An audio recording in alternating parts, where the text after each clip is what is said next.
Category 5 storm. Once we get done with one of these eyewall replacement cycles, all it's doing is pretty much remanufacturing the center of the storm.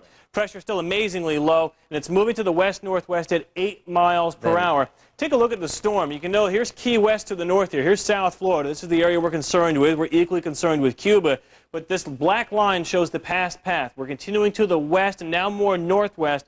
And if you continue that line to the northwest or even north-northwest, we get dangerously close to Cancun. That's the first area under the gun as we go throughout tomorrow night and then into Friday morning. After that, we think it's going to be either western Cuba or the Keys that could get hit the hardest. Take a look at the new forecast path from the Hurricane Center. Notice it goes from a 4 back up to a Category 5, possibly almost the eye wall, making landfall over Cancun as a Category 5. That's not what we wanted to see. We can expect, if that does happen, catastrophic damage there for Cancun. It probably wouldn't even look the same after a Category 5 storm right up the beach there, and a slow-moving storm at that. Also, the potential of flooding in this region. And then, as we make the turn here, as we go throughout the day on Saturday, notice that at 7 p.m. on Saturday, we're still outside of Key West, and then possibly as a Category 3 or 2 storm, making landfall somewhere to the north side of Key West, maybe somewhere south of Tampa. Of course, that's the area that Charlie hit so hard about a year ago. Back to you, Tucker. Bill Cairns, thanks. Yeah. On now to the apparent clash between President Bush and his chief advisor, Karl Rove. The New York Daily News reports today that Bush scolded Rove 2 years ago for his role in the Valerie plane leak. The president thought Rove and his staff did a clumsy job trying to discredit Joe Wilson, who criticized Bush's claim that Iraq tried to buy weapons-grade uranium in Niger. As we first reported to you last night, it appears that Special Prosecutor Patrick Fitzgerald is leaning toward indictments in that case, which could be very bad news for Rove and also for Dick Cheney's right-hand man, Chief of Staff Scooter Libby. Here to discuss all these developments, Ron Christie. He's a former special assistant to the president and a former deputy to Vice President Dick Cheney. He joins us live now from Washington. Ron Christie, thanks a lot for coming on. Tucker, nice to see you. This is a really unusually interesting story, this Tom DeFrank piece in the New York Daily News. And whether or not it's true, it was leaked by the White House. Someone in the White House thought it would be a good idea for the public to know that the president was displeased with Karl Rove 2 years ago when news came originally that Rove was involved in some way in this leak. What was Bush mad about? What did he think Karl Rove did wrong? Tucker, I don't think any of us can know that. I mean, the one thing that's so distressing about cases like this is when you hear people, unnamed sources, leaking information that the president said this or Karl Rove did that. I think all that's speculation. Well, no, but wait, hold on. Hold on, wait. I agree with you. First of all, let me just say, for context here, I think that all of this is silly. That the White House most likely did nothing wrong, and this is a subject on which I'm actively defending the White House because I don't think they did anything. But I do think they leaked this information clearly to Tom DeFrank and the New York Daily News. They want America to know the president was mad. And as a strategy, as a communication strategy, this strikes me as dumb at very best. Because the president is saying preemptively, Karl did something wrong, which, if Karl Rove is indicted in the next week, and he may be, kind of puts the White House in a tough position. What's the communication strategy here?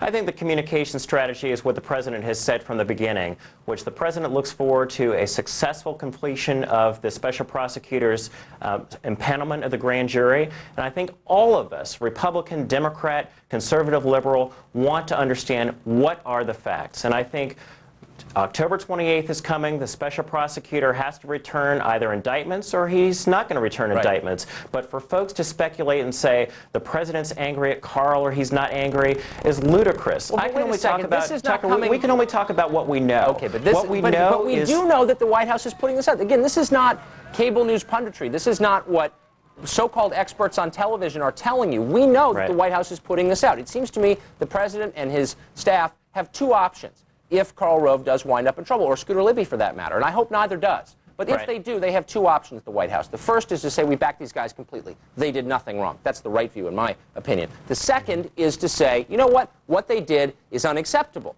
Now, if what they did is unacceptable, why did the president keep them on his staff for 2 years? You see what I mean? There's a gap in logic here in the White House's strategy, and I'm just confused as to what they're doing. Like, what's their plan for defending this? Tucker, I think you and I would both agree there's been a criminalization of the political process where everyone is presumed guilty nowadays as opposed to being presumed innocent. Okay. The president has a very highly ethical administration, and the president has said he wants to get to the bottom of this case. Okay. If, in fact, the special prosecutor looking at the evidence, and in fact those grand jurors are looking at the evidence, find that there are crimes that have been committed. Remember, Tucker, this is one thing that everyone gets away from. The whole fact of the matter was, were there federal officials who broke the law or were crimes committed that, in fact, would return an indictment against those officials? Everyone, in a sense, has turned that into, did Karl Rove do something wrong, or did Scooter Libby do something wrong? Well, but because let's take your point. Let me just take your point to answer your question. Yes. If, in fact, that there are officials within the White House or within the president's administration, if the special prosecutor comes back and finds that there have been crimes that have been committed, then those individuals have a duty, I believe, to step aside, because it's about the president, it's about the president's administration. Let's be real. I agree with 98% of what you said. I guess what baffles me is the way the White House has responded to all of this over the last 2 years. I believe ineptly. Let me give you one other example, and be real with me. I mean, tell me what you really think of this. All right, the president came out not that long ago and complimented Patrick Fitzgerald, the special counsel leading this investigation. Why would he do that? What was the strategy, the idea behind that? What does he hope to achieve by doing so? Because, I ask all of this because it seems very likely, and you know this as well as I, that this guy is going to indict people in the Bush administration in the next 7 days. If and when he does that, the president is stuck with his on-the-record statements that Fitzgerald is a man above reproach and a genuinely great guy with a clean heart, or whatever he said, but nice things. Why would he say that on the record? Well, I think what the president said again, Tucker, is the fact that he's looking forward to a successful completion of the special prosecutor's job. I would agree with you that it is a very difficult position to prejudge and assume that there are certain individuals who are going to be indicted or not be indicted. That's why I think we're all looking forward to October 28th or perhaps before then. But in the meantime, smart politicians and the people who surround them prepare for the worst. And I just don't think the White House has done that. But maybe I'm totally wrong. I hope I am. Ron Christie, thanks a lot for coming on. Tucker, it's my pleasure. Thanks. All right, let's bring in Air America icon. I don't think that's too strong. Rachel Maddow. Rachel, thanks. I like the idea of being an icon. I like it or too. An idol or something. A figure of adulation in any case. Let's just talk the politics of this really quick, because we're going to very soon know a lot more facts, in which case we can really dig in. But at this point, it's still a political story. How does this administration, or any administration, respond to a looming potential disaster, which is what this is? I think the White House ought to have come out the very day Judith Miller went to jail and said, whoa, wait a second. This guy is overstepping his bounds. We brought him in. We gave him this autonomy to investigate this leak. We did the right thing. And this guy seems like he's kind of out of control here, throwing a New York Times reporter in jail for essentially doing nothing. Why is he doing that? And distance themselves from the special counsel. I think they might have done that if Karl Rove hadn't been scared that he was going to be implicated in it, because that's the Rove strategy, right? Is to always turn the attention, turn the focus, turn the worry about guilt onto the accuser, right? That's what we see Tom DeLay doing beautifully in Texas, trying to make Ronnie Earl the story.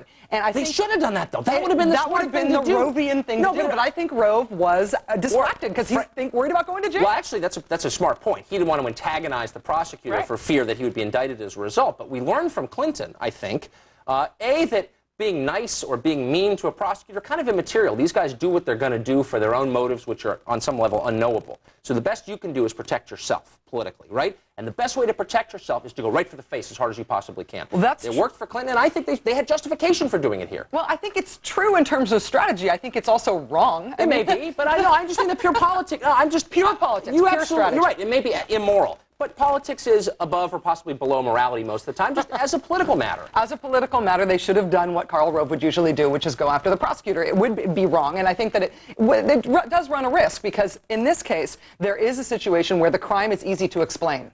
Somebody leaked this woman's identity.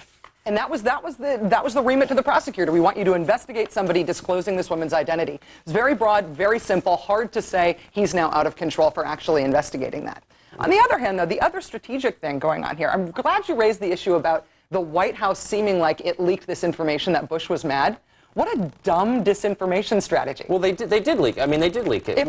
But think about someone in the White House did. Think about what this leak means. This means that if Karl Rove told Bush in 2003 that he was the leaker, and then Bush came out in June 2004, told the American people, I'll fire the leaker, and reportedly told the prosecutors, Karl Rove told me he was innocent, that means that Bush lied to the American people and lied to the prosecutors. That's reading it. I mean, we don't know. It doesn't specify in the piece, and we have no way of knowing at this point what Bush was mad at Rove about. My only point is, look, if you think he did something wrong at all, can him. Yeah. if you don't think he did something wrong, and they've had him on for 2 years, so obviously they don't, then don't attack the guy. Stand behind him. I think they're picking a foolish middle ground that is indefensible morally and politically. And don't tell the American people, I'm going to fire the leaker. It turns out you knew who the leaker was and you didn't fire him. No, we don't know. He's actually, there's a lot of, in the next couple of days, we're going to find out a lot more about this case. I think everybody's starting to leak, including Fitzgerald, so we'll know a lot more tomorrow. Here's the most interesting thing I read today.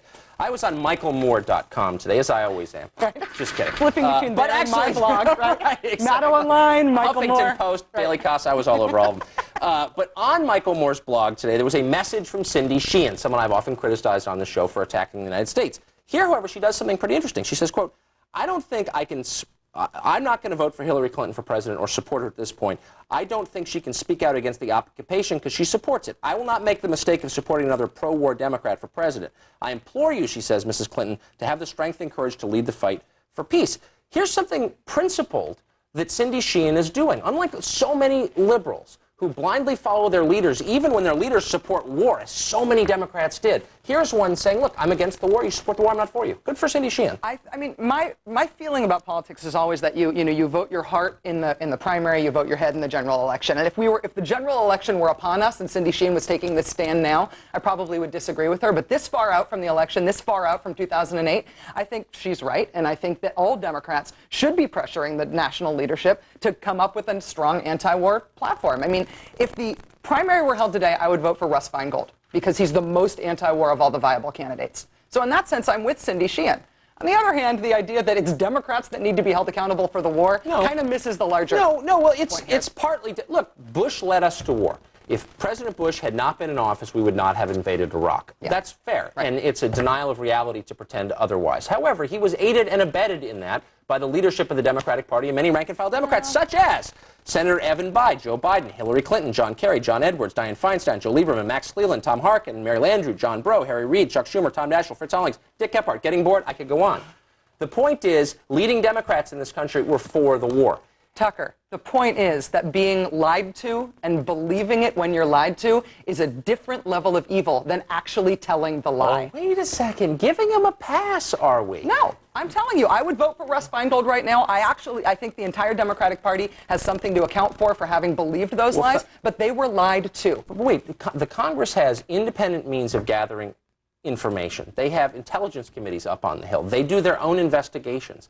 They come to their own independent conclusions, distinct from those of the executive branch, the White House, all the time. Yeah. And they could have done it in this case. There were a lot of liberals in Capitol Hill, including Russ Feingold, who decided, with the same evidence everyone else had, that this war was not justified. And yet these people didn't. You're giving them a pass. They don't deserve it. I'm not giving them a pass, but they should be held to account for not having ferreted out the fact that there was a deliberate attempt, Russ Feingold did. Russ Feingold did. A complicated attempt to not only lie to the American people, but to lie to Congress. But they were lied to, and they didn't ferret out that information. Okay. Well, I guess I salute Russ Feingold. You know what? If I were a liberal, I'd vote for Russ Feingold, too. Russ Feingold for president, down with Hillary Clinton. She's a quisling and a collaborator, in my view. Rachel Maddow, who is neither. Thank you. Thank you, Tucker, I think. Still to come, Judith Miller is a New York Times reporter. She writes newspaper stories. She does not make foreign policy. She does not order armies into battle. So why are so many liberals holding her responsible for the war in Iraq? Plus, a defiant first day in court for Saddam Hussein today, refusing to acknowledge the judge shoving and yelling at guards. This trial is going to be a complete circus, is it? I'll talk to a man closely involved with those proceedings. The Situation returns.